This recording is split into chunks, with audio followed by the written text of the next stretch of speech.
బలవత్మరణానికి పాల్పడింది. శోభిత గచ్చిబౌలి శ్రీరామ్ నగర్లోని తన నివాసంలో ఫ్యాన్కు ఉరివేసుకుని ఆత్మహత్య చేసుకుంది. శోభిత తెలుగులోనూ అనేక టీవీ సీరియళ్లలో నటించి గుర్తింపు తెచ్చుకుంది. కన్నడ, టాలీవుడ్లోనూ పలు చిత్రాల్లో నటించిన ఆమె మరిన్ని అవకాశాల కోసం హైదరాబాద్లోనే స్థిరపడింది. ఆమె తెలుగులో నటించిన తొలి చిత్రం ఫస్ట్ డే ఫస్ట్ షో. శోభిత 2023లో వివాహం చేసుకుంది. పెళ్లైన ఏడాదికే ఆమె ఆత్మహత్య చేసుకోవడం చర్చనీయాంశంగా మారింది. పెళ్లైన తర్వాత శోభిత సినిమాలకు దూరంగా ఉన్నట్లుగా తెలుస్తోంది.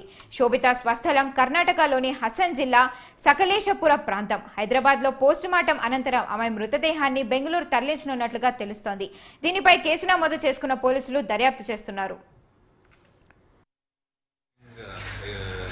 నేను చూసిందైతే 9 o'clock నాకు ఇన్ఫర్మేషన్ వచ్చింది. ఇన్ఫర్మేషన్ వస్తే వెళ్ళి చూశాను. అప్పటికే కింద పడి ఉన్నారు,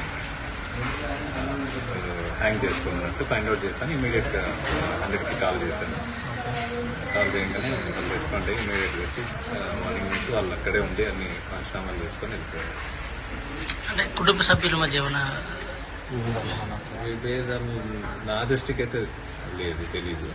ఎందుకంటే ఏదైనా ఉంటే అప్పుడే తెలిసిపోతుంది. చిన్న చిన్న ఏదన్నా జనరల్గా ఉండే ఏమన్నా ఉంటాయేమో, కానీ పెద్ద గొడవలు అయితే నాకు తెలిసి లేదు.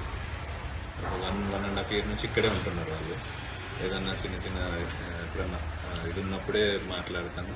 అప్పుడు ఏదైనా ఉన్నప్పుడు తెలిసిపోద్ది వాళ్ళు మంచిగా ఉంటున్నారా, మంచిగా ఉండట్లేదా అనేది. హ్యాపీగానే ఉంటున్నట్టు అనిపిస్తుంది. ఇంకా ఏం జరిగింది అనేది తెలియదు. శోభిత భర్త ఏం చేస్తారు అక్కడ? సాఫ్ట్వేర్ ఇంజనీర్గా చేస్తారు. బెంగళూరు ఉండేది, ఇక్కడ పెళ్ళైనప్పుడు అంటే మీరు అక్కడ సంఘటన చూస్తే మీకు ఏమనిపిస్తుంది? అసలు సంఘటన చూస్తే ఏమనిపించే అదే హ్యాంగ్ చేసుకొని ఉంది అమ్మాయి. హ్యాంగ్ చేసి కంప్లీట్గా కింద పడిపోయి ఉన్నది. మేబీ మంచం పై నుంచి కిందికి దూకి హ్యాంగ్ చేసుకున్నట్టుంది.